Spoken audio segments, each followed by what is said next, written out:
NC.Lalniliana hi Thatayar Battalion mi le sa ania kumsang ni pani April ni soma Mizoram Police luta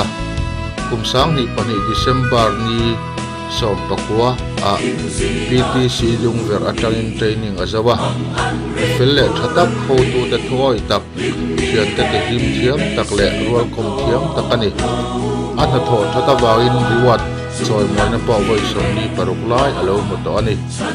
mi felle thatak ani wangin an how to ten Lawngtlai state nga di turin anda a ni khat mars indin ni da khan ai sak ta po en wala indin ni zandar khata anung jam te an atawangin LCMC hospital admit anita ani BP diam le phoha te ania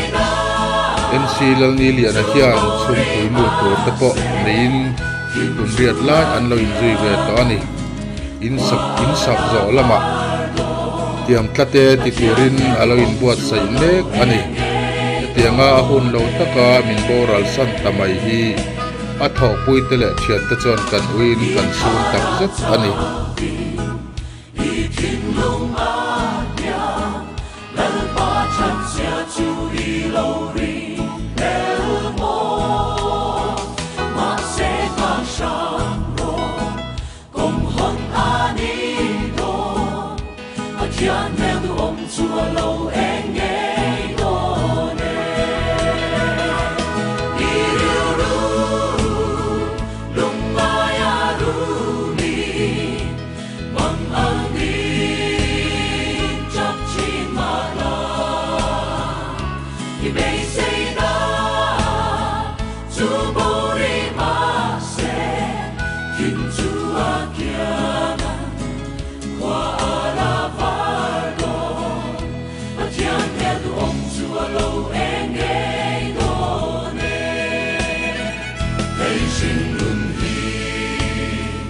Joy